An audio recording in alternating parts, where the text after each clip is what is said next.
Come with me.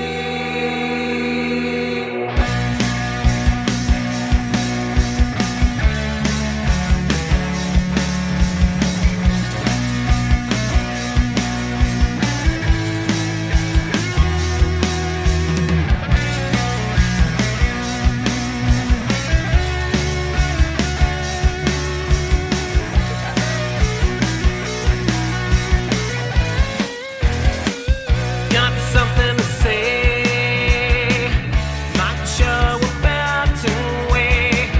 Think something new, deep inside of you.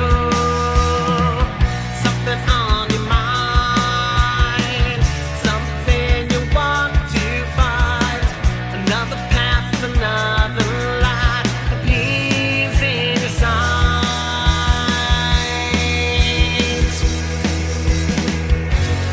Come with me out to sea.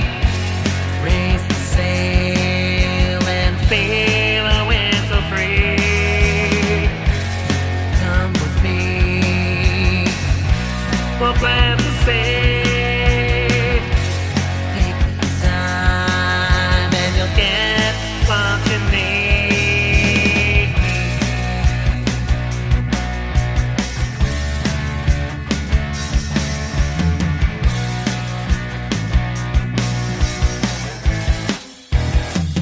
Got a hungry mind.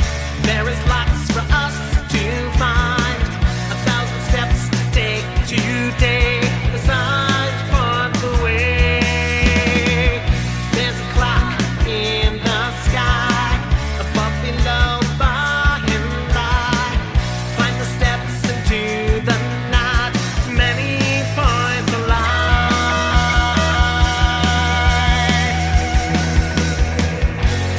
Come with me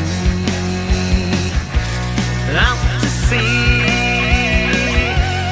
Face the sail and feel our winds so free. Come with me, we'll plant the seed. Take the time and you'll get what you need.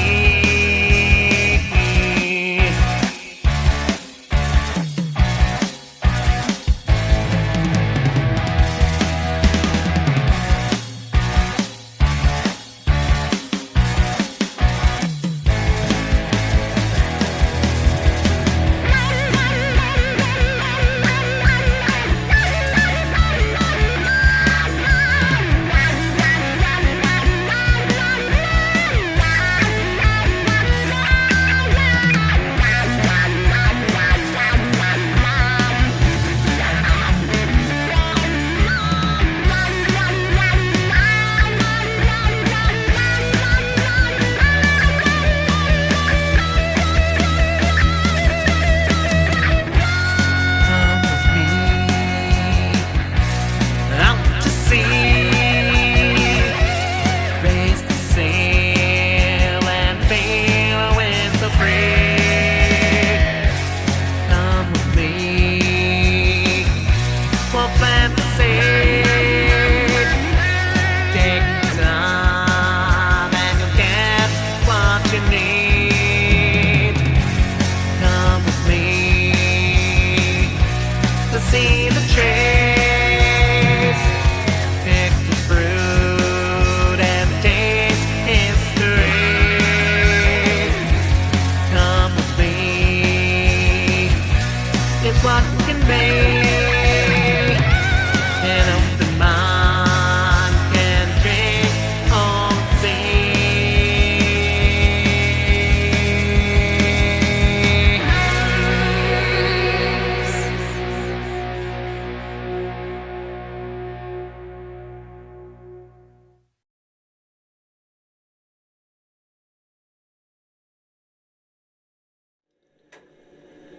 You're listening to the Alchemical Tech Revolution, and I am your host, Wayne McRoy. Good evening, everyone. Tonight, we're going to take a look at who exactly are the Shriners, and this will be exploring through their own secret writings. as to what this organization is all about, where it was founded, how it came into being, and what the primary goals of this organization are. And we may come across some things that might be just a little bit surprising about it. Knowing what we do about the organization today, what we see in the public, as to what it is they do. They hold a lot of spaghetti dinners and raise money for children's hospitals and actually operate children's hospitals. And they have a popular shrine circus that goes around all around the country. And they raise money for various charity organizations, right? So this is the external face of the Shriners.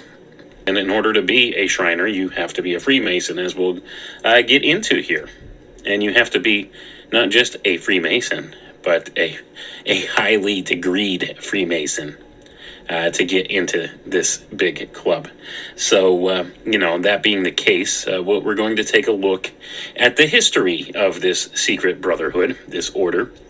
We're going to explore some of the avenues as to what some of their foundational teachings are within the organization, what their the basis of the founding of this group was, and we'll we'll begin to see some things that may be a little bit shocking to some if you haven't really looked at this.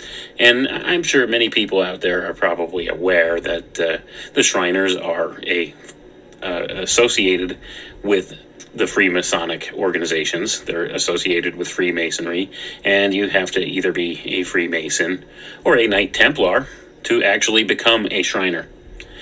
So that being the case, that some of these things, there's some interesting pathways here. But let's take a look. I'm going to get right into the reading here. We're looking in a book that is actually all about the history of the ancient Arabic order of the nobles of the mystic shrine. And that's what this organization is officially called. It's usually abbreviated AAONMS.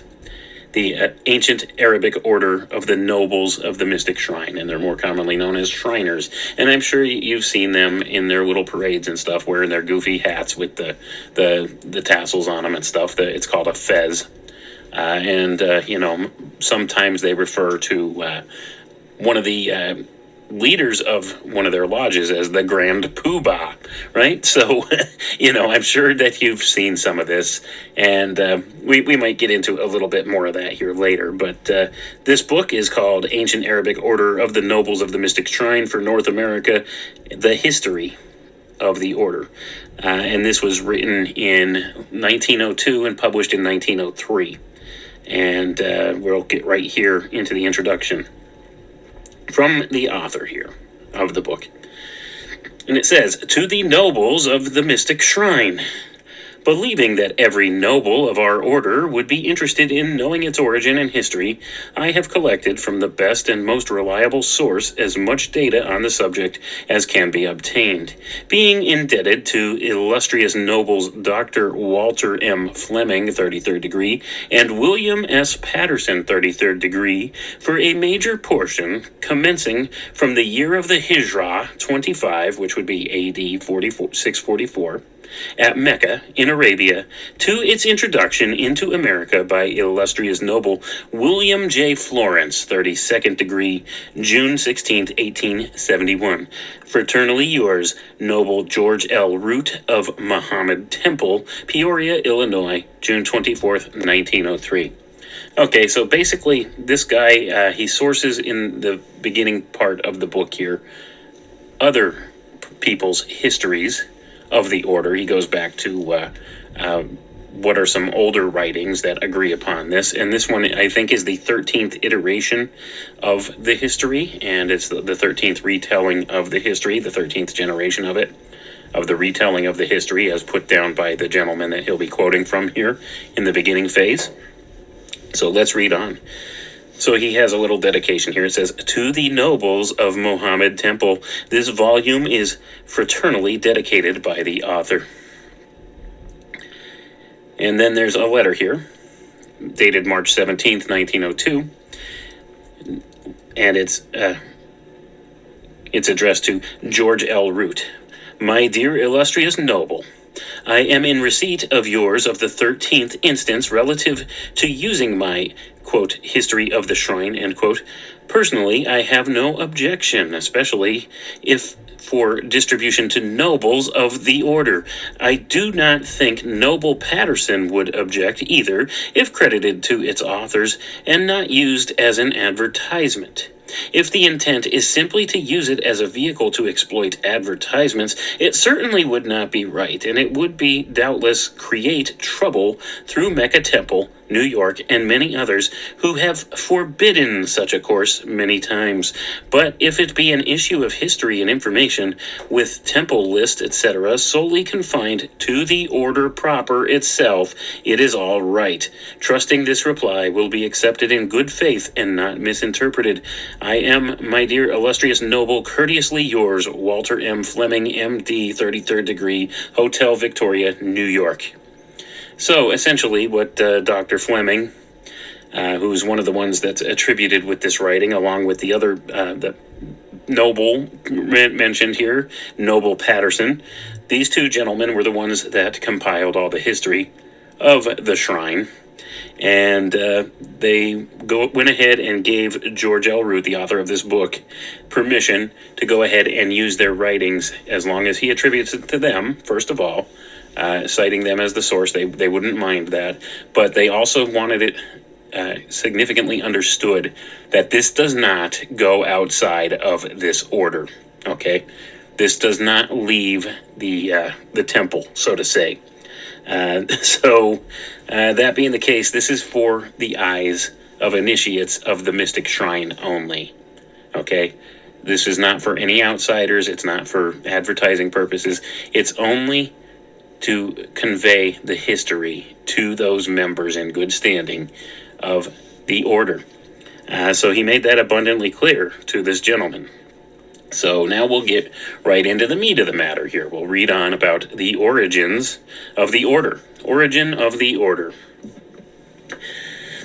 The order of the nobles of the Mystic Shrine was instituted by the Mohammedan Caliph Ali, and it says in parentheses here, whose name be praised with an exclamation point, the cousin German and son-in-law of the Prophet Muhammad, and it says once here in parentheses, God favor and preserve him with an exclamation point, in the year of the Hijrah 25, and it says in parentheses, AD 644, at Mecca, in Arabia, as an committee to dispense justice and execute punishment upon criminals who escaped their just deserts through the tardiness of the courts, and also to promote religious toleration among cultured men of all nations. And I'm going to pause there for a moment, folks.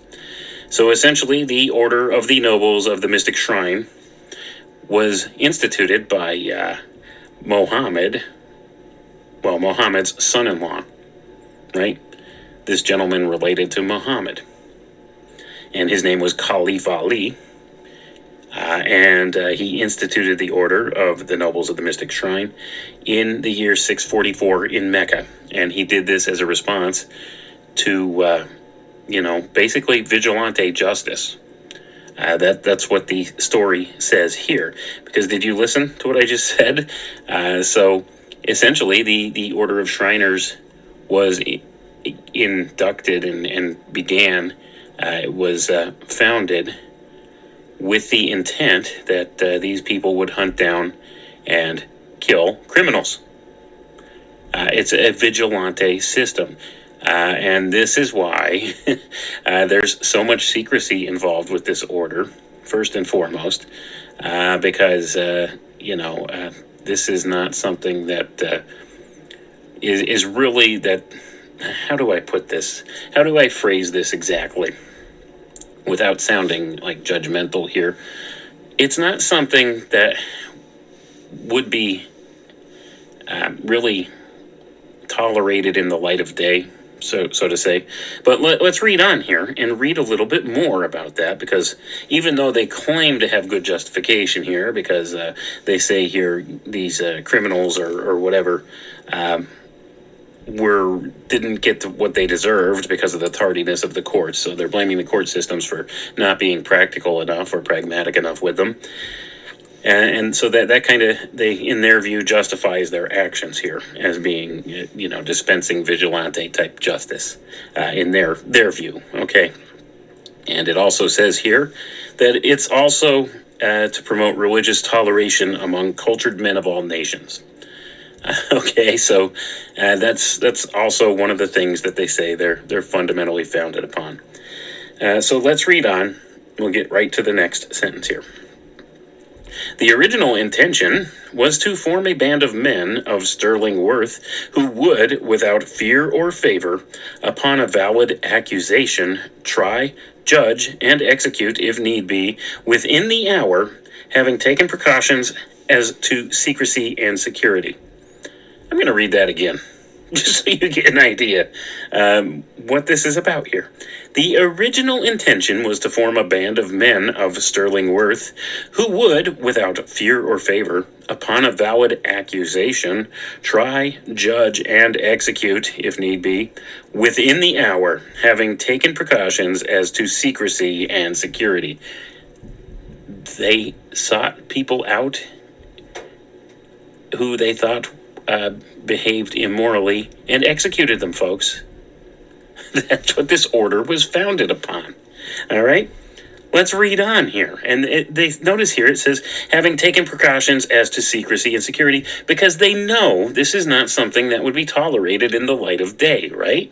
They know it's wrong. And that's what I say about so many of these different types of organizations and the different reasons why ethics committees and things like this are formed. Because they inherently know what they want to do is wrong, but they're just looking for ways to justify it, right? So it's the same thing with, many of these secret society groups.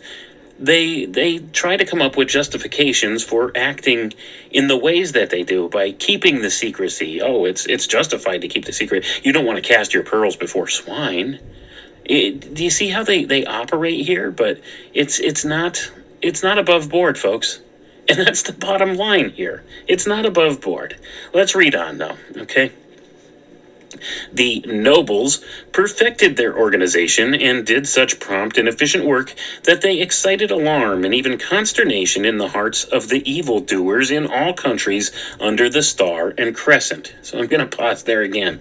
So basically, back in those early days, they adopted the symbol of the star and crescent, and people were in fear of this group of people because they were so savage, so to say. They were so swift in executing anyone that they saw as having done wrong. Because you see here, when we go back and we read that a little earlier, it's here. It says here they were looking for men of sterling worth who would, without fear or favor, upon a valid accusation, not even anything confirmed, an accusation, they would try, judge, and execute if need be, within the hour, having taken precautions as to secrecy and security. So they would seek out these criminals, or these people who they viewed as criminals. They would try them in a type of mock trial, and we'll read a little more about that later. They would judge them, and if they were found guilty and it was, something that they deemed heinous enough, they would execute these people. And many of their initiatory rites actually reflect some of these things. In one of their initiation rites, part of the rite shows a mock beheading. Another one shows a mock hanging. I have their initiation manual, folks. I have their initiation manual. I could show you some of these different initiation things they do. I mean, it's all staged and it's all an act and everything, but the initiate might not necessarily realize that at first. And they'll always say, they come up with all justifications for these ceremonies that they do and these blood oaths that they take, right? They'll tell you, oh, it's just tradition. It's just tradition. It's, you don't have to take that all seriously. It's all symbolic, this and that. And that's the excuses they use, right? But it's deadly serious because it's based upon part of their historical foundations. Some of these initiation rites and stuff they take. So anyway, let's read on here. Where did we leave off? Okay. The order is yet one of the most highly favored among the many secret societies which abound in Oriental countries, and gathers around its shrines a select few of the best educated and cultured classes. Their ostensible object is to increase the faith and fidelity of all true believers in Allah, and then it says in parentheses here, whose name be exalted, with an exclamation point. Let me read on. The secret and real purpose can only be made known to those who have encircled the mystic shrine according to the instructions in the Book of the Constitution and the regulations of the Imperial Council. Its membership in all countries includes Christians, Israelites, Muslim, and men in high positions of learning and of power. One of the most noted patrons of the order was the late Khedive of Egypt, whose name be revered, it says in parentheses again, whose inclination towards Christians is well known. I'm going to pause there. I'm assuming that this late Khedive of Egypt, maybe his inclination towards Christians was not so good. I don't know. I can't really infer that from the reading here, but it says it was well known. So I'm assuming, based upon some historical facts and stuff like that, that it probably was not a very good attitude about Christians. So let's put it that way. But let's read on. The nobles of the mystic shrine are sometimes mistaken for certain orders of the dervishes, such as those known as the Hanafiya, Rufaiya, Sidiriya, and others, either howling, whirling, dancing, or barking, but this is an error. The only connection that the order ever had with any sect of dervishes was with that called the Bektash. This warlike sect undertook to favor and protect the nobles in a time of great peril, and have ever since been counted among its most honored patrons. The famous Arab known as Bektash, from a peculiar high white hat or cap which he made from a sleeve of his gown, the founder of the sect named in his honor was an imam in the army of the Sultan Amurath the first Mohammedan who led an army into Europe, AD 1360, in the year of Hijrah 761. And I'm going to pause for a moment there. When you hear me saying the year of Hijrah is this was the calendar. And it's a lunar calendar that was adopted by the Muslims, or the Islamic faith, or these Islamic groups, in 622 AD. So they counted that as year one, and this has to do with Muhammad and his followers fleeing from Mecca to Medina and arriving in Medina, and this is where they start their Muslim calendar from, and it's a lunar calendar. So when you hear me say, Hijrah, the year of the Hijrah, whatever year it is, that started in 1622, or not 622 AD, sorry, if I remember correctly. So that being the case, this is wherein, they use their calendar, and it aligns in several ways with the Gregorian calendar and stuff like that, but it's different. Right, like we understand the Hebrews, they have their own dating system, their own calendar that they go by. Well, this is the Islamic calendar that they go by when we're talking the year of Hijrah. So let's read on here. So essentially, just to recap before I continue here. This group, the Mystic Shrine, is associated with a group called the Bektash, who were known for their white hats. That sound familiar, folks? White hats, white helmets. Anyway, let's read on. I don't want to get hung up on that point, but you could understand some of the connections made here, and we'll make more connections to some other important things later. So let's read on here. This sultan was the founder of the military order of the Janissaries, so called because they were freed captives who were adopted into the faith and the army. Although his father Orkan began the work, Bektash adopted a white robe and cap and instituted the ceremony of kissing the sleeve. The Bektash dervishes are numbered by many hundred thousands, and they have several branches or offshoots, which are named after the founder of each. Among the most noted are those which have their headquarters in Cairo in Egypt, Damascus and Jerusalem in Palestine, Smyrna and Brusa in Asia Minor, Constantinople and Adrianople in Turkey in Europe, Tehran and Shiraz in Persia, Benares and many other cities in India, Tangier in Morocco, Oran in Algeria, and at Mecca in Arabia, at which latter city all branches and sects of dervishes are represented at the annual meeting which is held during the month of pilgrimage. The Bektashiah's representative at Mecca is a noble of the mystic shrine, is the chief officer of the Ali Temple of Nobles, and in 1877 was the chief of the order in Arabia. The chief must reside either at Mecca or Medina, and in either case must be present in person or by deputy at Mecca during the month of pilgrimage. The Egyptian order of nobles of the mystic shrine has been independent of the Arabian, excepting the yearly presence of the deputy in Mecca since the expedition of Ibrahim Pasha, the son of Muhammad Ali. Gonna pause there. Muhammad Ali, listen to that, A-L-E-E, Ali spelled, but this sounds like is-like name. There's a reason that, the boxer Cassius Clay adopted the name Muhammad Ali.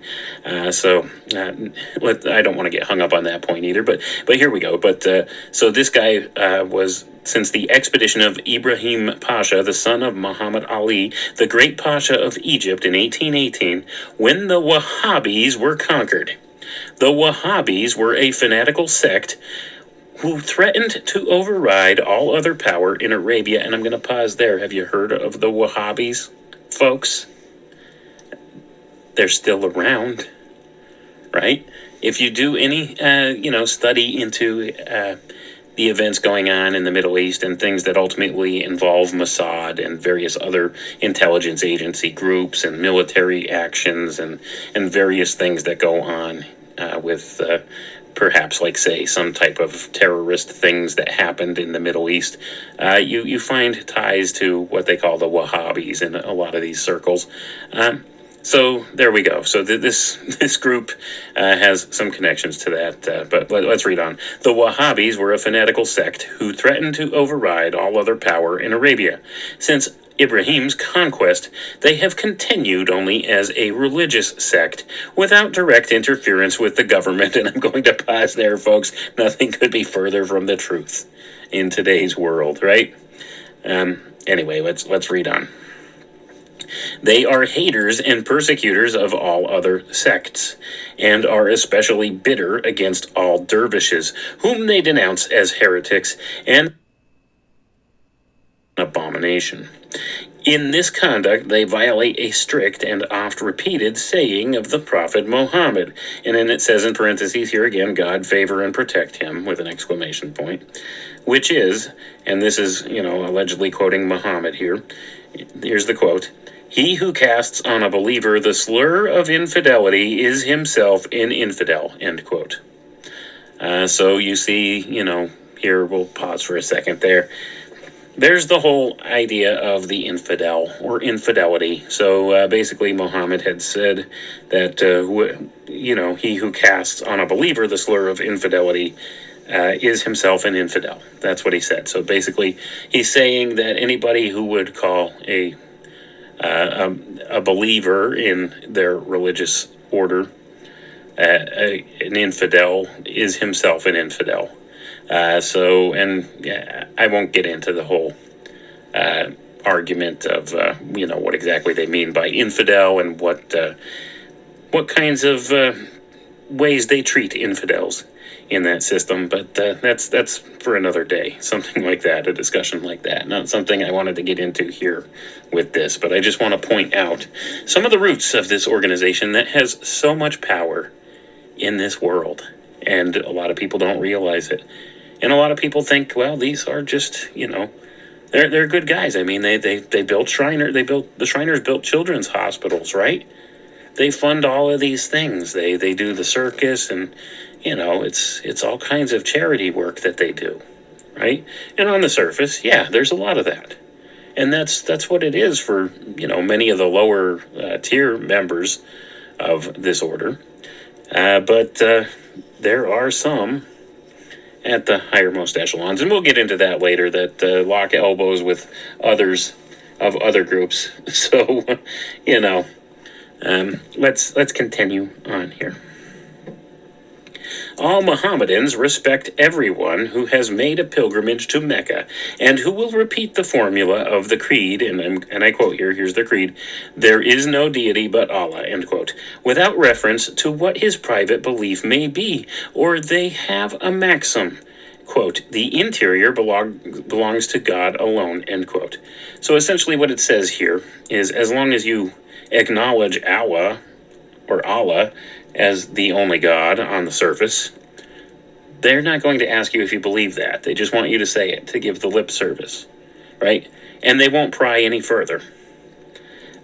So that's the thing, because this is a group that, right along with Freemasonry, will accept you if you believe in a God. They don't ask you which one. And that's one of the only prerequisites.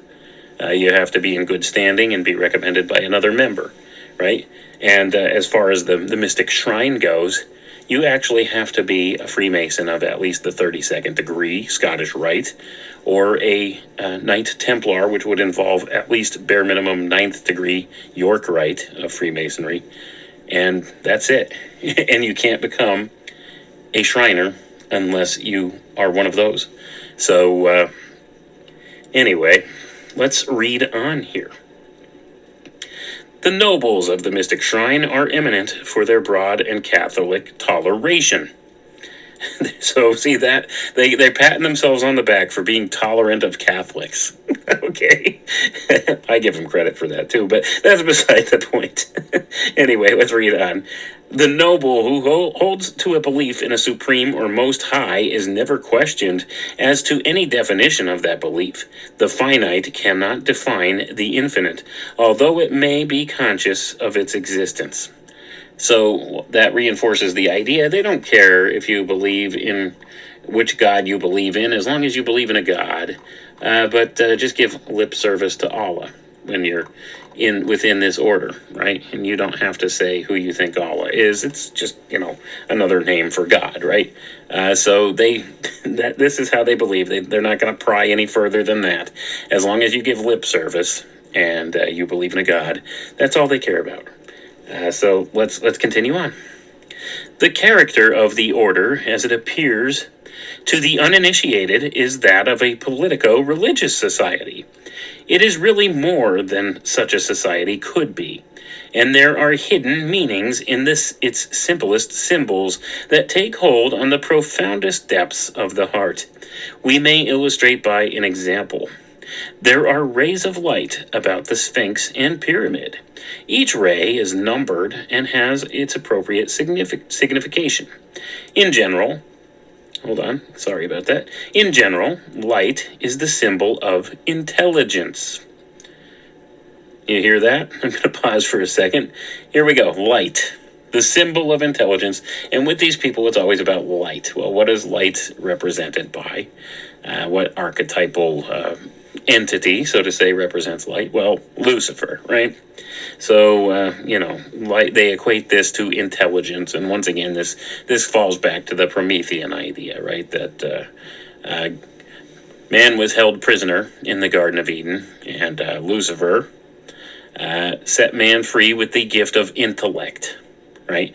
That's what they tell in these ancient mystery school teachings that come forward in all these secret societies, right? It's, they say it's an allegory, it's a metaphor, however they want to say it, but they say primordial knowing is what set man free from being captive in nature in the Garden of Eden. And his intelligence, or his intellect, will help him to become a god and achieve apotheosis and ascend, right? And become God himself. And that's what these people believe. That's what they teach. That's, the fundamental Luciferian philosophy as taught by all of these different secret society groups at the core of everything. So, but let's read on because it's talking a little bit about some of their symbols here. So it says, in general, light is the symbol of intelligence. Where did I leave off? There it is. Through intelligence, the world is governed, and the spread of knowledge renders crime and meanness unprofitable, and through the scheme of the order, impossible for the criminal to escape just punishment. And I'm going to pause there, folks. Are you beginning to see a pattern here in what's being said, and some of the things that have been revealed here so far? So let's read on. I don't want to put words in their mouth. I don't think I need to. Okay, let's read on. Among the modern promoters of the principles of the order in Europe, one of the most noted was Herr Adam Weishaupt, a Rosicrucian, Rose-Cross mystic, and professor of law in the University of Ingolstadt in Bavaria, who revived the order in that city on May 1st, 1776. I'm going to pause right there, folks. You know who Adam Weishaupt was? And what they're talking about here? The Illuminati. So essentially, they're saying the mystic shrine is synonymous with the Illuminati. And they actually name the Illuminati by name a couple sentences down here. Let me read on. Its members exercised a profound influence before and during the French Revolution, when they were known as the Illuminati, and they professed to be teachers of philosophy, to ray forth from their secret society the light of science over all mankind without fear or favor, to diffuse the purest principles of virtue, in short, restating the teachings of Aristotle, Pythagoras, Plato, Confucius, and other philosophers. And I'm going to pause right there, folks. Did you hear it? Let me read that again. Let me read that again. Its members exercised a profound influence before and during the French Revolution. And I pause for a second there. Think of the implications here. All right, remember, this was 1902 this was written, okay?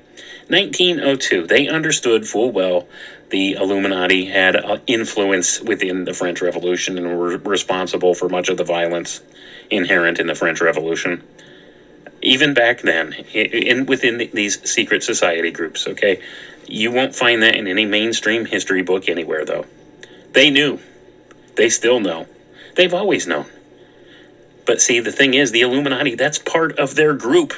That's them. That's who they are, under a different name. Today. Right now. And, people will say, oh, that's debunked. That's debunked. The Illuminati, that was just Weishaupt back in Bavaria, and that got broken up, and it disappeared in 1790, and it was gone. No, there's a clear thread when you actually go back and look through some of these secret books that these secret societies have kept hidden for, a century or two, right?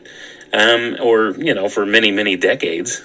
But you cannot find this stuff without the modern tools we have right now.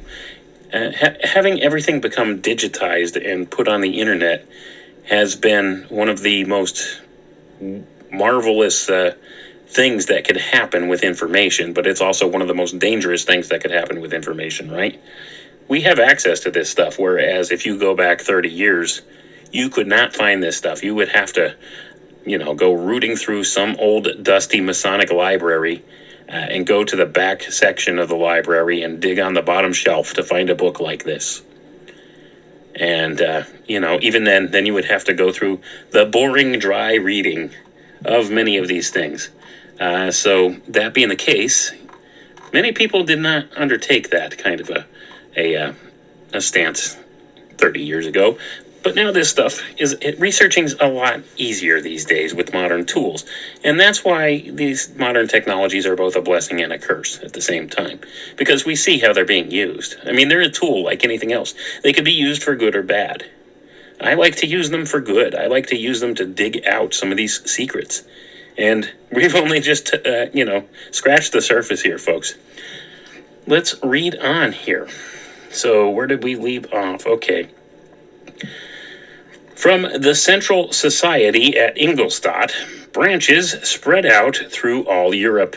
Among the members, there are recorded the names of Frederick the Great, Mirabeau, a Duke of Orleans, many members of royal families, literary, scientific, and professional men, including the illustrious Goethe, Spinoza, Kant, Lord Bacon, and a long list besides, whose works enlarge and free the mind from the influence of dogma and prejudice. So I'm going to pause there. Did you hear all of those names that you would recognize if you studied any type of philosophy or looked into any of these occult topics? Goethe, Spinoza, Kant, Lord Bacon, that's Sir Francis Bacon. Have you heard of Sir Francis Bacon? Do you know who he is? Do you know he's probably William Shakespeare? That William Shakespeare is probably his pen name. They know this in the secret societies. So these are the people, because these are members. These guys were members. Okay. So let's read on here. Hold on, I just lost my place. Bear with me. Let's see. Where were we? Okay. Back where we were. All right. Frequent revolutions in Arabia, Persia, and Turkey have obscured the order from time to time, as appears from the many breaks in the continuity of the records at Mecca, but it has as often been revived. Some of the most notable revivals are those at Mecca and Aleppo in AD 1698, which is AH, which means Auto Hijra, which means after Hijra, and that's after the year 622 AD, which is the Islamic dating system here. So it's AH 1110, and I'm going to pause for a moment there. All right, because this is something that is very important here.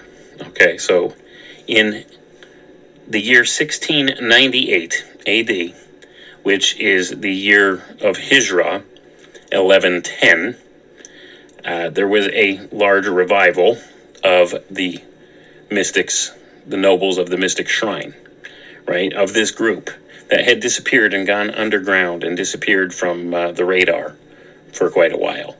Well, they had a reemergence in the modern era in 1698, which is the year 1110 in Hijra, on their Hijra calendar. So, this is an important thing because this is encoded on the back of our dollar bill. And you may want to go and look up an old breakdown done by Bill Cooper and others of the Roman numerals on the back of the dollar bill that spell out the year 1776 in Roman numerals, and how if you draw them, the logo should be coming up on my screen here, and put them on the points of a triangle, how they will add up on the top points to 1110, and if you add up the bottom points of all the triangles, you'll get 666. So, 1776 minus 666 is 1110. Now, 1110 AD was supposedly some type of an important year, but I could never find any particular type of an event that happened of importance to tie that to this on the back of the dollar bill. But lo and behold, if you go by the Hijra year, 1110, 1698, this was the reemergence of the Illuminati, known as the Order of the Mystic Shrine, back then, under the Arabic designation, as it were. And this is around about the same time that the major societies of Freemasonry were founded. 1717, I think, is when the Grand Lodge in London was founded. So within this era, this is when the reemergence of these secret societies as real powerhouses in this world came about. And shortly thereafter, you see how Weishaupt went ahead and formed the Bavarian Order of the Illuminati, and was able to spread out throughout the world and infiltrate various governments and businesses and things of that nature. And it still goes on to this day, just under different names. It's all the same thing, all right? And yes, these groups are all related to the Jesuits, too, for anybody wondering. It's all the same. They're just two different factions of the same secret society groups, for the most part, who butt heads at the topmost levels, but they all teach the same things. That's the bottom line. And they all understand that they teach the same things. Okay? So, that being the case, you could see how, this might be an important aspect of things because it's encoded on the back of the dollar bill. Maybe this is referencing the reemergence of the secret societies into positions of power within government circles, going back to 1698, or the Hijra year 1110, encoded there with the 666, which I don't think I have to really, point out too much of what that symbolizes on the back of the dollar bill when you do this breakdown this way. So I would highly recommend to look up those videos, see if you could find it, where somebody will break down, the number and code of the Roman numerals and the different symbolism on the back of the dollar bill under the the pyramid with the all-seeing eye and all of that stuff. So if you find that, go take a look at that, and then maybe you'll have a little bit more of a revelation of what I'm trying to convey here with that little side tangent. So let's read on, though. But it says here about some of their most notable revivals were in Mecca and Aleppo in AD 1698, which is 1110, year of Hijra, and at Cairo in AD 1837, which would be year of Hijra 1253, the latter under the protection of the Khedive of Egypt, who recognized the order as a powerful means of civilization. Among the renowned patrons of the order in Arabia was the Imam, or Sheikh Abu il-Barakat Abd Ullah ibn Abd al-Nasafi, and I'm glad I don't have to say those names every day. Well known among scholars by the title of Hafisuddin, and who died AD 1330, or year of Hijra 731. Arabic writers say of him that he was, quote, the scientific and learned imam, the lord of the ingenious and the gifted prince, the support of the excellent, a rare example of manly virtue in the ages our eyes never beheld his equal, our lord, the teacher and guardian of our order, end quote. You see why these guys love their titles and stuff so much, don't you? It's all hubris and it's all ego, right? But let's read on. The poet Hafiz is honored in Persia as Byron is in England, and their works are similar in many respects, treating of wine and women with an unequaled richness of vocabulary and ideality. Strict Mohammedans reject the writing of Hafiz as too suggestive, but yet he is more widely read than any other writer in the East by members of the order who alone can fully appreciate the many secret allusions in his verse. And I'm going to pause there, folks. If you could find writings of this guy, Hafiz, look into them, because there's veiled references to some of these, kind of symbols and a lot of the Twilight language type things in there, apparently. And that's what this guy is writing about here. So his many secret allusions in his verse. So let's read on, though.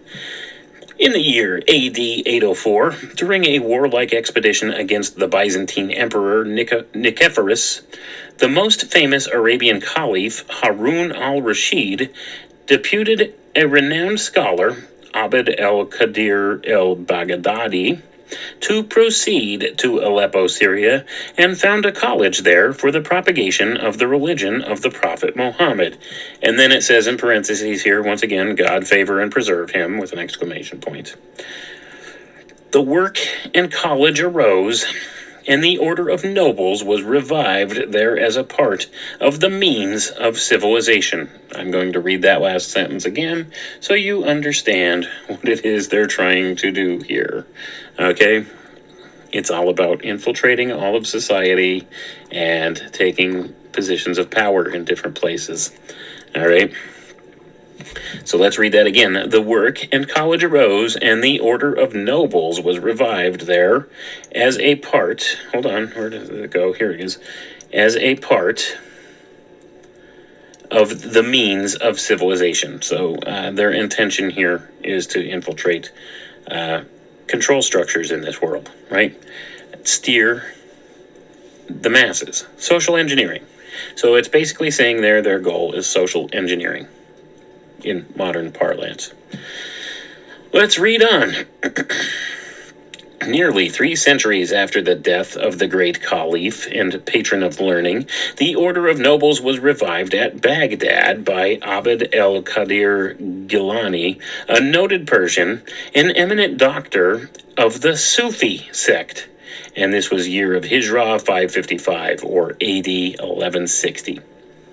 Among the traditions of the order occurs this very significant record. Quote, "In no single instance has the government in any country ventured openly to oppose the silent, secret workings of the nobles, although the secret agents of the government are always present and exercise a careful surveillance in every mystic temple," end quote. So, what does that tell you? The governments, They watch these secret society groups, right? But they watch them at arm's length. They keep their distance. They want to be in the temples and see what's going on, but they won't do anything about the actions of these groups. And this is how the intelligence community works as well. Same kind of situation here. See, the secret societies were the original intelligence agencies, and they are still interlocked with intelligence agencies to this day. So government has little say in the things that they do. Okay, so as we were talking about this kind of vigilanteism that the order was founded on, you put 2 and 2 together yourself and figure out, secret society groups, intelligence agencies, what kinds of things do they do? What kinds of things do intelligence agencies do in this world? And why is it that, they're never held to account for bad things that may happen in the name of justice, right? Well, maybe now you have a little better understanding as to why these things exist and why, these different agencies or, intelligence assets get away with doing the things they do. So let's read on, though. The leading spirits of the order are found in every circle of the higher classes, even including the functionaries of government, and exert an influence in proportion to their position, dangerous to the vicious, beneficial to the virtuous. So did you hear that? So the leading spirits of the order are found in every circle of the higher classes, even including the functionaries of government, and exert an influence in proportion to their position, dangerous to the vicious, beneficial to the virtuous. And who's the vicious and who's the virtuous, folks, and who's making that distinction? That's where this becomes really dangerous really fast, doesn't it?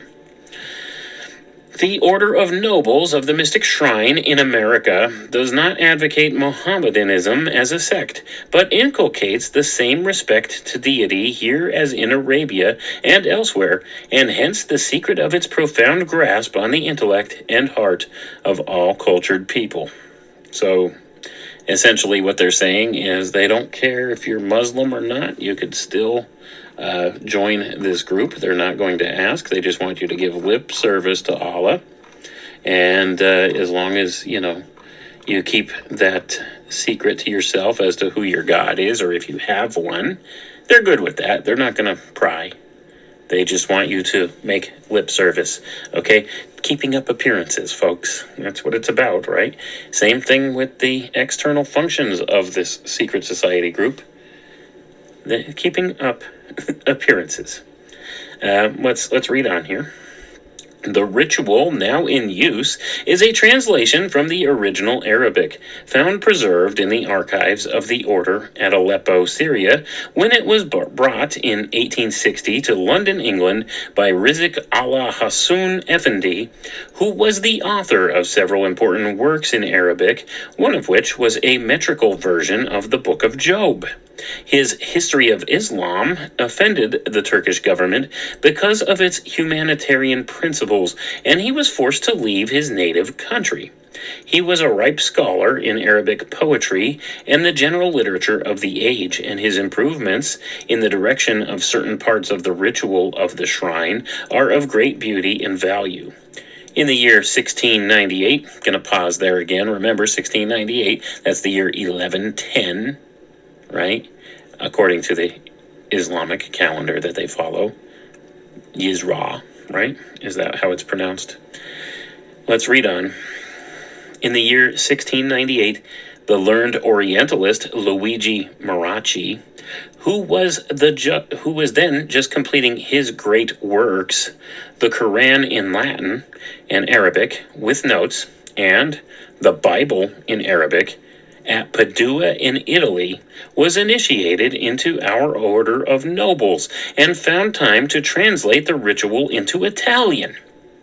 The initiated will be able to see how deeply significant this fact is when the history of the Italian Society of the Carbonari is recalled. And I'm going to pause there, folks. If you haven't heard of the Carbonari, look it up. Carbonari. Okay, these are some of the people that really run the show in this world. To make it a simple point here, Italy. Okay, we're going back to Italy. What else is in Italy? Well, we'll get there. I don't want to get too far ahead of myself here, but these admissions in this book are startling, to say the least. This was 1902. This was written, remember, and it's telling the reader here, because this was intended only for people within their secret society, within their order, right? It says, the initiated will be able to see how deeply significant this fact is when the history of the Italian Society of the Carbonari is recalled.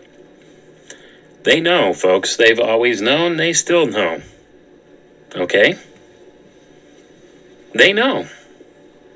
And the public, largely, doesn't have the first clue about this stuff. But let's read on. I don't want to get in too much of a side tangent about where the power circles of this world lie, but you could put two and two together. You're smart people if you're listening to this. The very existence of Italian unity and liberty depended largely on the nobles, who were represented by Count Cavour, Mazzini, Garibaldi, and the King Victor Emmanuel. Gonna pause there. Do you recognize those names, folks? Mazzini, Garibaldi, Count Cavour, the King Victor Emmanuel. And these were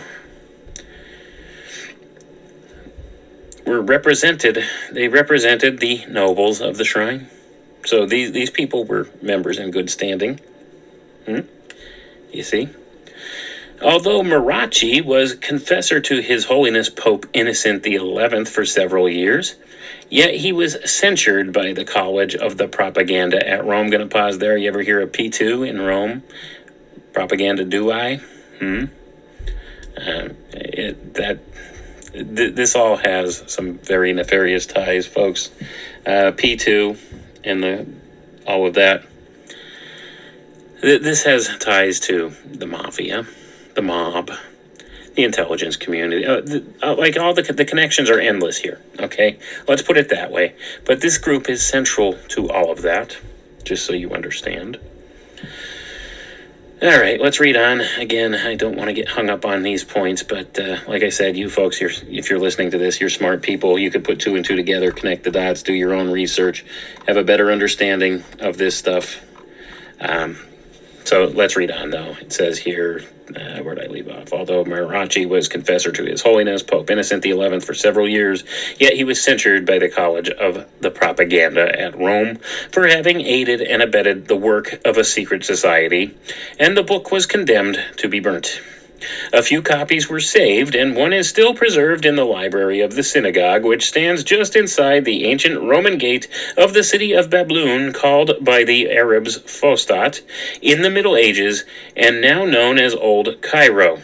And I would add, folks, it's probably sitting in the Vatican archives right now. But that's neither here nor there. Let's read on. In making the present version, the translator has had the benefit of the work of al-Nasafi, of Marachi, and of Hassoun. The rendering is literal where the idiom permitted, except where a local reference required the substitution of American for Oriental names of cities. The work was perfected in August 1870 under the supervision of Dr. Walter M. Fleming, 33rd degree Sovereign Grand Inspector General, Ancient Accepted Scottish Rite, and past eminent commander of Columbian Commandery No. 1, Knights Templar, New York, who received his instructions and authority from Rizik Allah Hassoun Effendi, who had competent jurisdiction for America. The ritual is known in Arabia as, quote, the pillar of society, end quote, which is an honorary title given only to persons of very great distinction in the service of truth, justice, and mercy, and the support of learning and culture, and was by courtesy attached to this work as originally written by the renowned al-Nasafi, the Hafiz, the Persian poet. The salutation of distinction among the faithful is, quote, Es salamu alaikum, peace be with you, is what it translates as. To which is returned the gracious wish, Alaikum es salam, with you be peace. The jewel of the order is a crescent formed of any substance. The most valued materials are the claws of the royal Bengal tiger, united at their bases in a gold setting, which includes their tips, and bears on one side of the center of the head of a sphinx, and on the other a pyramid, urn, and star, with the date of the wearer's reception of the order and the motto, written in 3 languages, or Arabic, Latin, and English. And in Arabic it's Kuwat wa Gadab, in Latin it's Rober et Furor, and in English it says strength and fury. The crescent has been a favorite religious emblem in all ages in the Orient, and also a political ensign in some countries, such as in modern Turkey and Persia. The ancient Greeks used the crescent as an emblem of the universal mother of all living things, the Virgin Mother of all souls, who was known as Diana, Artemis, Phoebe, Cynthia, and other names, and I'm going to pause there and I'll add Isis to the mix, folks. Varying with the character of her attributes in different localities. The chief seat of the Diana cult and worship was at Ephesus, and the great temple built in her honor at that city was the pride and glory of the Greeks. And I'm going to pause for a second there, folks. If you're having a hard time picturing what we're talking about with this symbol here, look at the symbol of the Shriners, okay, the Mystic Shrine. It's got the scimitar, and then there's the head of the Sphinx, and those are tiger claws, and there's a star hanging underneath. Look at that symbol. That's what it's talking about, of these various things here, speaking of the symbol, and we'll get a little more into that as we read on here. So let's continue. The secret knowledge symbolized by the crescent has always had its devotees in every age in all civilized countries, and it is yet the master key to all wisdom. The Greek philosopher Plato, when asked the source of his knowledge, referred to Pythagoras. If we consult the writings of Pythagoras, we shall find that he points to the Far East, whence he derived his instruction. In imitation of the humility of the wisest of mankind, we look to the east for light, and find placed there the beautiful emblem of a newborn light, the crescent. And I'm going to pause for a moment there, folks. So you see, they revere Pythagoras. They say he was the wisest of mankind, right? Pythagoras. Who else is considered the wisest of mankind in the Bible? Solomon. Pythagoras, Solomon. You see some of the connections that they make here? Let's read on. This is yet only a symbol and refers to a higher and purer source, the great fountain of light, the sun, which is also an emblem of the great first cause of light and intelligence. And I'm going to pause there for a second. So you see, they were saying the emblem of the crescent is the newborn light in the east. So they're looking at the crescent moon, folks. And they're acknowledging here in this next part that it reflects the light of the sun, which is the greater fountain, the great first cause of light and intelligence. So once again, it falls back on these same ideas over and over and over again through all these secret society groups and from all these ancient mystery school teachings. It's all the same thing, right? Thus do we lead the mind of the initiate, step by step, from the sterile and shifting sand of the desert, which typifies ignorance and darkness, into the halls of science, the chambers of culture, until he stands in the presence of the emblem of light and intelligence. In possession of the key that will open to the diligent inquirer every truth in nature's wide domain. And I'm going to pause once again and notice they like to use the word science a lot, don't they? There's a reason today that the social controllers like to push science as the big thing, right? Science. This idea is even far older than what we give credit for, too. The idea of science. Let's read on. For esoteric reasons, we hang the horns pointing downward. Gonna pause there for a second. Think of this symbol of the Shriners. The horns are pointing downward. And here we're going to learn why. For esoteric reasons, we hang the horns pointing downward, representing the setting moon of the old faith at the moment of the rising sun of the new faith in the brotherhood of all mankind, the essential unity of humanity as of one blood, the children of one fatherhood. And I'm going to pause there for a second, folks.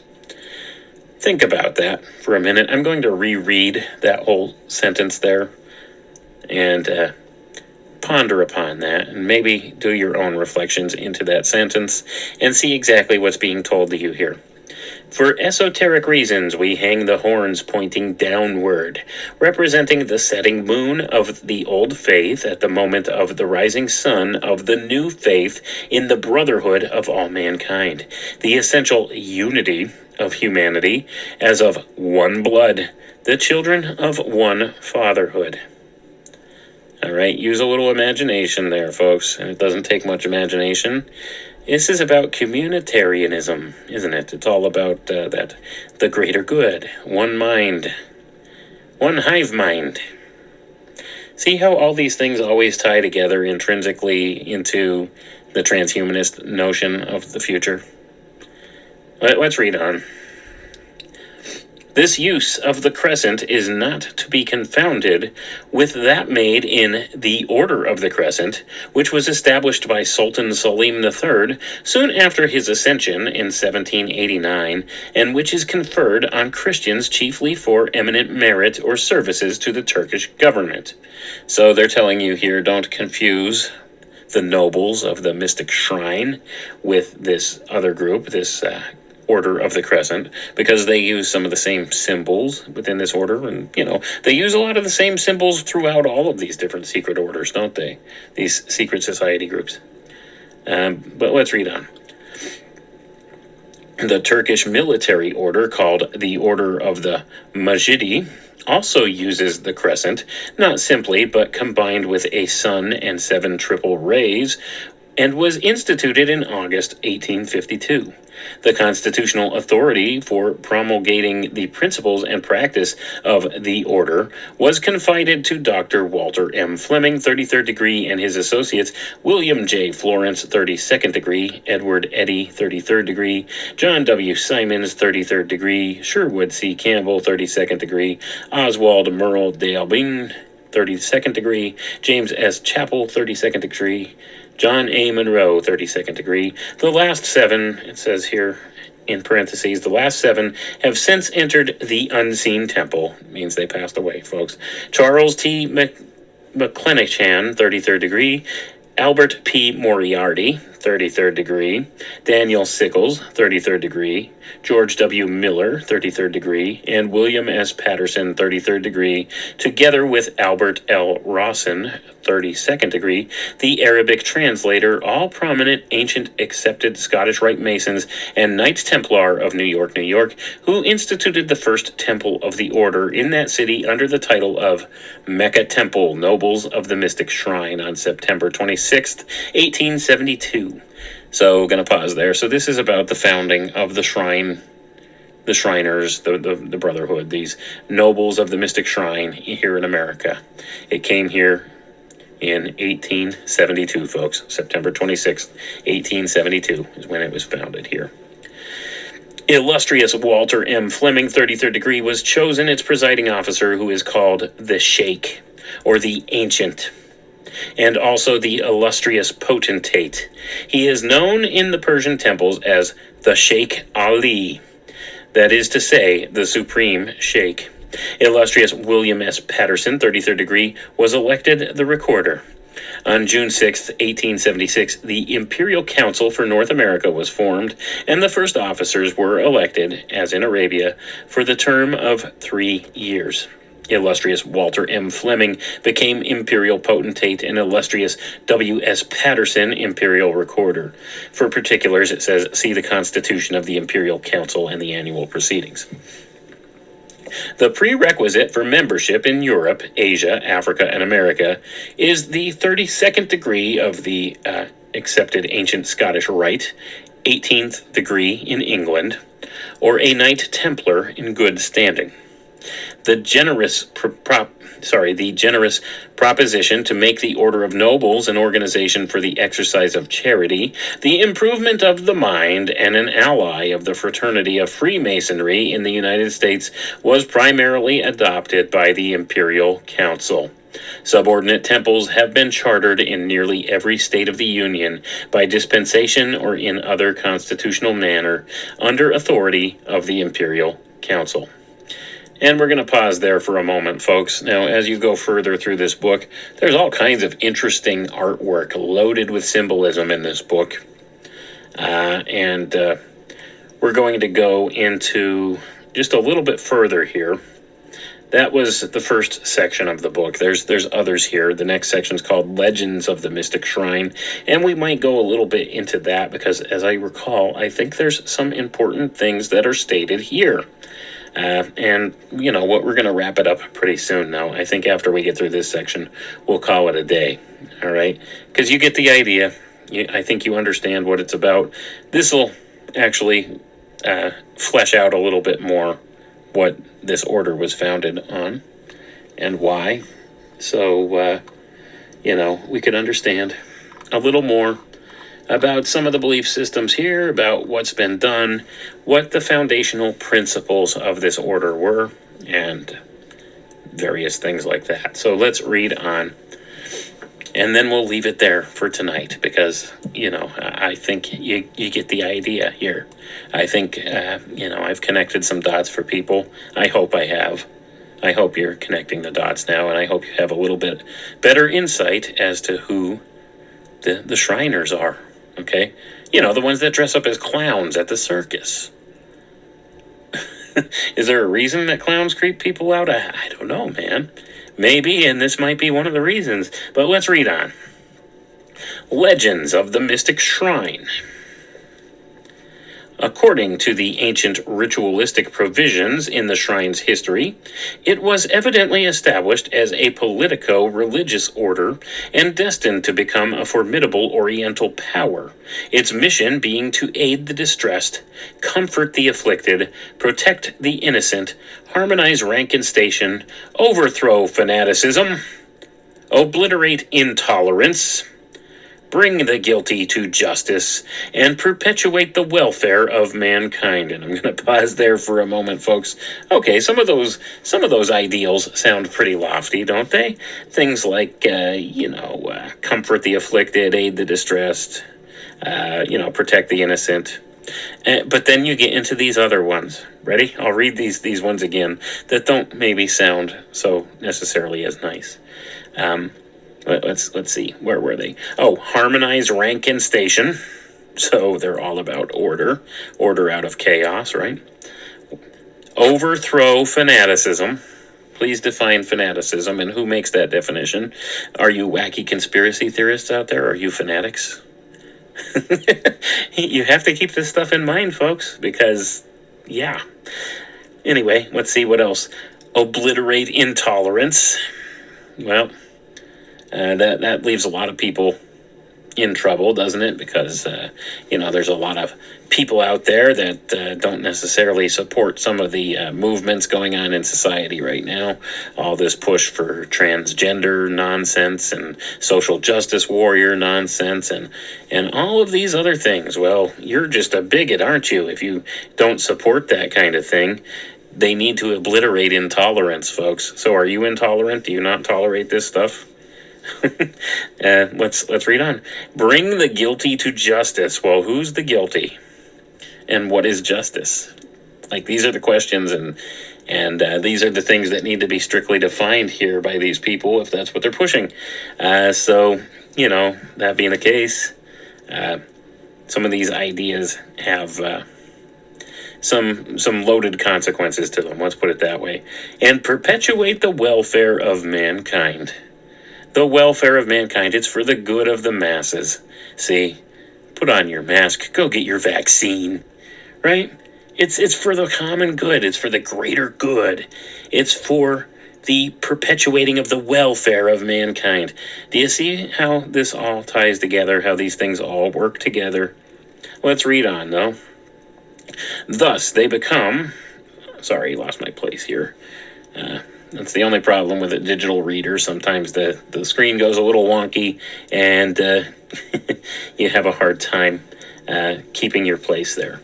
Thus, they become the exponents of a secret tribunal to judge and punish the traitor, the murderer, the despoiler of innocence, the violator and desecrator of sacred vows, to apprehend, judge, and execute at one conclave, striking terror to the destroying element of crime by consigning the condemned to the rack, bowstring, or pyre of the shrine, their fleet justice leaving a purifying admonition to those who knew not the fate of the departed. I'm going to go back and read that again to you folks. Let's think about this again, right? Remember the principles they were founded on, and this is exactly those same principles here.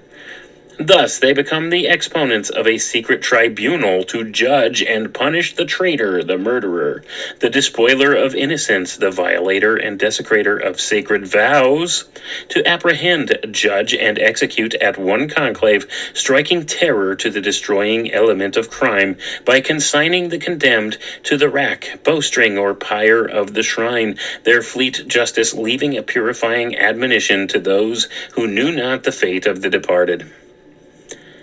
So, this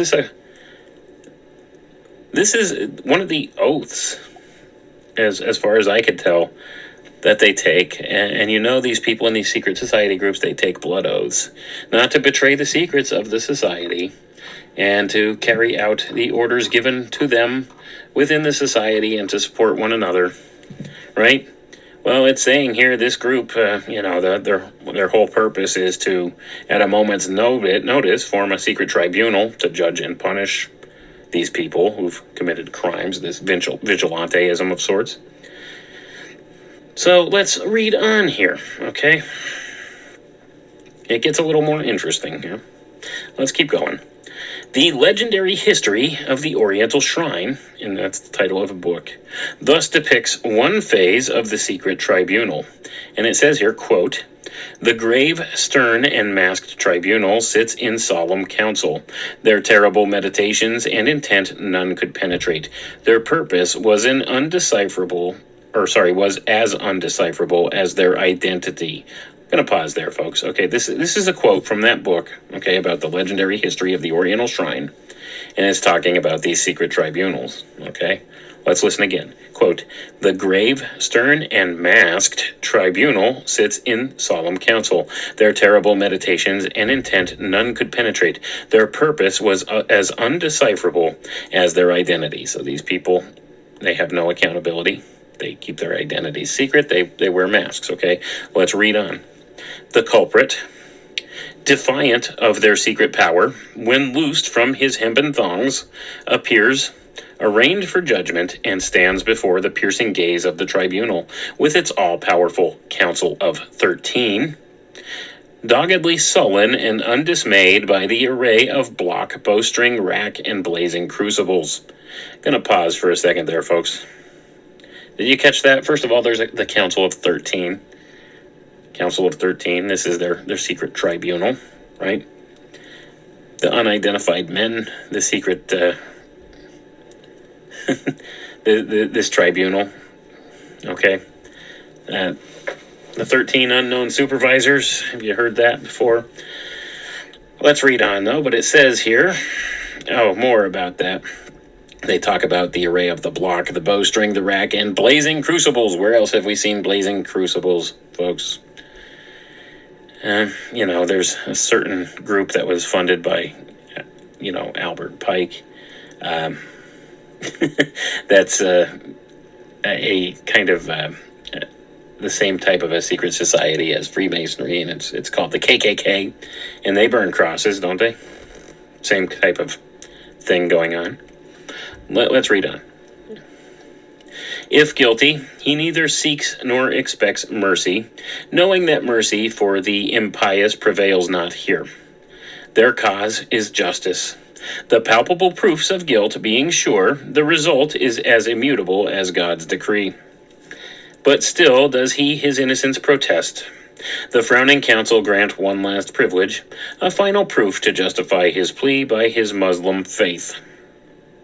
If so he dare, he advances alone to the sacred dais, and in token of his innocence embraces the holy nymph of paradise, the houri of the shrine.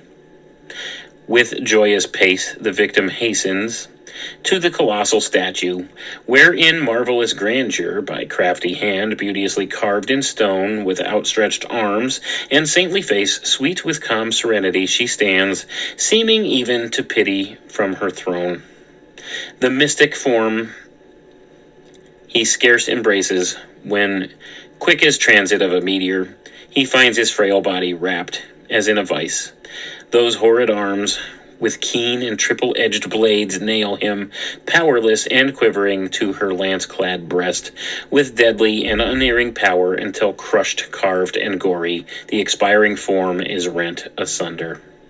The hoary statue swerves apart, relaxing her fiendish grasp of stone, and hurls the riven victim deep into the hideous, engulfing trap below, where grim, dark, and loathsome may be heard the distant and monotonous rippling of the turbid carnadine waters, echoing from the eternal chasm of the dead. The tribunal has done its duty. Retribution has fallen upon the fated malefactor, and the vengeance of the shrine is satisfied. End quote. It says, this is but one of the storied mysteries of the Oriental Shrine. So they're talking about here the nymph of paradise, the houri of the shrine. What is this colossal statue? It's an Iron Maiden, folks. So they stuck their victims here in an Iron Maiden and cast them into a chasm below, a deep cave. Yep. I don't know what else to add to that. They set up these tribunals. And, of course they're going to tell you, well, that doesn't still happen. That's all just myth and allegory, and those are just stories, right? That's what they'll tell you. Those are just stories. None of that's true. It's all symbolic, okay? It's all symbolic of initiation, right? And on one level it kind of is, but on another level, look back at the history of this group. Look what they were founded to do, and this is exactly what it is. This is the spiritual predecessor of this group. This is the spirit of this secret order. These are the things it represents. It's a death cult, folks. They're all death cults. It's all based upon principles of death principles. That's the bottom line here. Something became horribly twisted through the ages with some of these old secret teachings, and I would argue there's no need for secret teachings, all right? Many of these people in the past and, all throughout time, they've discovered some of these occult principles or alchemical principles of sorts and had a better understanding of how the natural world works. And they've utilized some of these secrets, so to say, these knowledges against other people. So that's why they've kept them secret, to kind of give themselves more power over others. They've been successful at socially engineering and manipulating society through these various means, okay? Through infiltrating positions of power in governments and various other circles, and by using intimidation tactics, much like this, right? This is what they were known for back in 644 when they were founded by Muhammad's son-in-law, okay? This is what they were known for. The crescent and star was a symbol which represented death to the infidel, right? Or to him who they see as being guilty of various things, guilty of heresies, guilty of many of these things, and who actually is the one that defines these things. And you see how it's all about the accusation, right? If there's a justified accusation, well, then they'll form one of these committees or one of these tribunals, as to say, and this is what they did. And I'm not suggesting they go around doing that today.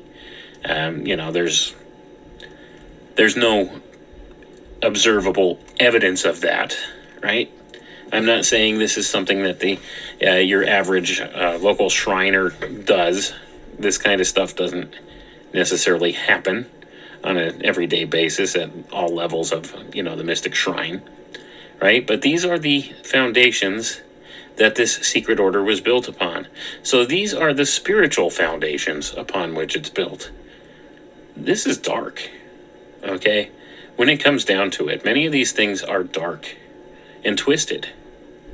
And that's the disturbing part about all of this. And they try to bend it and maneuver it and make it look like it's light, right? It's all about the light. It's all about enlightenment. It's all about, achieving this grandiose apotheosis and becoming God, so to say. That's what they believe, right? And you notice that, this particular group, you have to be well initiated into Freemasonic principles well before you could even join this order, right? Because they won't accept you unless you're 32nd degree Scottish Rite or a Knight Templar in good standing, which would be York Rite, at least 9th degree. That's it. So you have to go through all these different initiatory rites to begin with and understand the topmost levels of what Freemasonry is really about. You have to advance through all those ranks first before you could join this group. And then even within this group, there's other subgroups that sometimes get mentioned in passing in different places. One such subgroup of the Shriners is called the Jesters, the Royal Order of Jesters. This one's considered particularly dark by association when you actually look at some of these different groups and the things that they've allegedly been involved with. So you could see how all this stuff crosses over and how it all ties back to the Illuminati, right? That's not nonsense, as people would have you believe. That's not nonsense. Here it is. Historically written down. This 1902 book. All right? It's not fiction, folks. The Illuminati is not fiction. They exist. They're just known by different names, and it's actually the uppermost echelons of all these different secret society groups interlocked together in a much smaller control group at the topmost levels of all these things. They're interlocked. They're interconnected. They recognize one another because they all teach the same things, right? So that's the bottom line here, and it all ties back to these positions of power in this world, the Carbonari, right? In Italy, which is, directly associated right there with that propaganda lodge, which is also associated with the Vatican. And, the Vatican's associated with the Jesuits. And all these different secret society groups, all, like I said, they're interlocked at the top. The Jesuits, too, they're interlocked with all these other secret society groups. And they bicker and argue sometimes and fight about power dynamics and stuff like that. But it's all the Illuminati. This is what you could all lump together as the Illuminati, folks. So, that being said, there's a lot of different factors and factions that go along with this. And this is one that's long been hidden from the Western world here. All right? The ancient Arabic order of the nobles of the mystic temple, right? The mystic shrine. Sorry, I misspoke with temple, because it is they call their lodge a temple, and that should tell you everything you need to know about it. It truly is a religion of sorts, isn't it? So it's the ancient Arabic order of the noble mystic shrine, nobles of the mystic shrine. And that's a mouthful to say, but that's essentially what the principles of the Shriners were founded upon. And so they're out there covering their misdeeds with charity work on the surface, and they put on a good front here, right? They keep up the appearance well, don't they? And like I said, I don't think many of the members of these groups really have a full concept as to what they're involved in. I bet you probably about 90% of the people that belong to the Mystic Shrine, they don't know this history. I bet you they don't know this history. They might have some inkling as to some of the stories, but they don't realize that this is historical. They might look at this and think it's a story, it's a myth, it's an allegory, right? It's a representation of something else. But yeah, there's actual historical threads here. And most of them have probably never been taught about the association with the Illuminati, all these other associations being made. Some of them probably have, I'm sure. Many who actually would take the time to study the writings of the group and study these things and be this involved.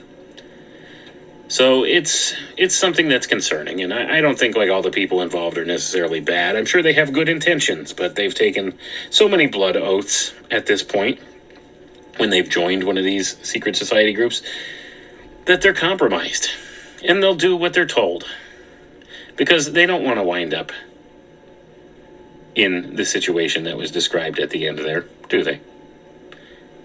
They don't want to be found to have broken an oath, do they? So, with that being said, I think I'm going to leave it right there for tonight, folks. So I hope this was enlightening for everybody so that you understand, some of the intrinsic nature of many of these secret society groups, especially the really powerful ones that get up towards the top levels of the power structure. Because bottom line is this: Freemasonry, that's the bottom tier, folks. Freemasonry is the bottom tier, right? That's just the gateway. All right, so when you get involved with some of these other ancillary groups, you step a little further up the power pyramid, so to say, and, you begin to witness certain things and understand certain things maybe that others don't, and you shut your mouth. Because when you're heavily involved in something like this, you keep your mouth shut, right? So, they don't want to be that oath breaker, do they? So they know what the consequence is. And like I said, intimidation, fear, that's a big part of the control mechanism here. That's why you don't have many people speak out against this stuff. And I'm sure there's many a Mason out there and many a Shriner who would tell you everything I just told you tonight is ridiculous, right? Or that I don't understand it, and there's some depth of meaning there that means something different than what's on the surface. And perhaps there are some, esoteric encodings in there of sorts. Perhaps there's some hidden entendres in there that, we would not be aware of. But this is one of their historical documents, their own history of their own order, meant only for their own members. So that being said, I think that it definitely tells you a lot about what the original intention of the founding of the order was. and what the spiritual influence of the order is all about. And we'll just leave it there, folks. So, like I said, I hope it's been enlightening. I hope you've learned a lot through this, and we'll explore some more of these topics next time. Come with me.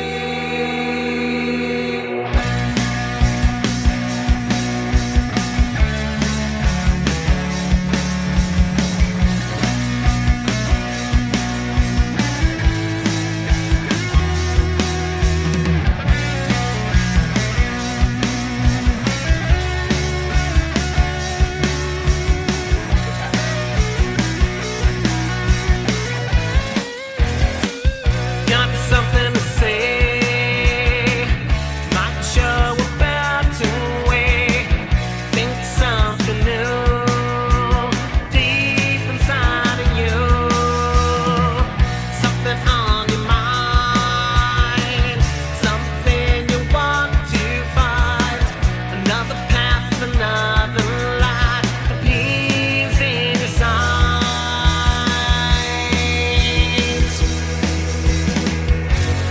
Come with me out to sea. Raise the sail and sail away so free. Come with me. We're glad to say. Take the time and you'll get what you need.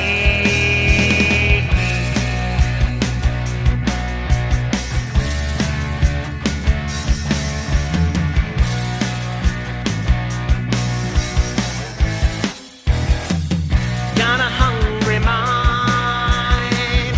There is lots for us to find. 1,000 steps to take today. The signs point the way. There's a clock in the sky, above, below, by and by. Find the steps into the night. Many points of light.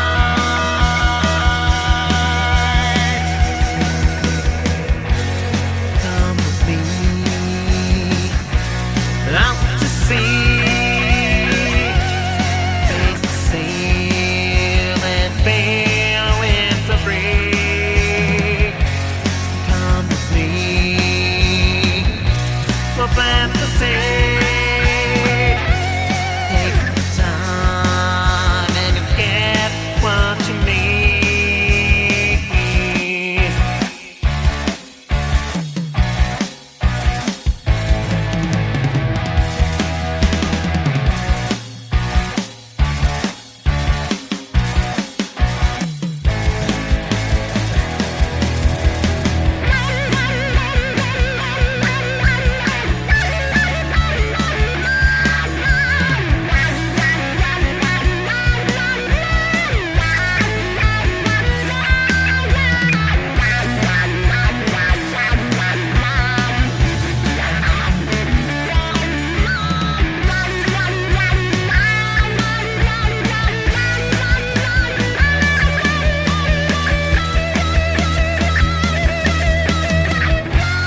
Come with me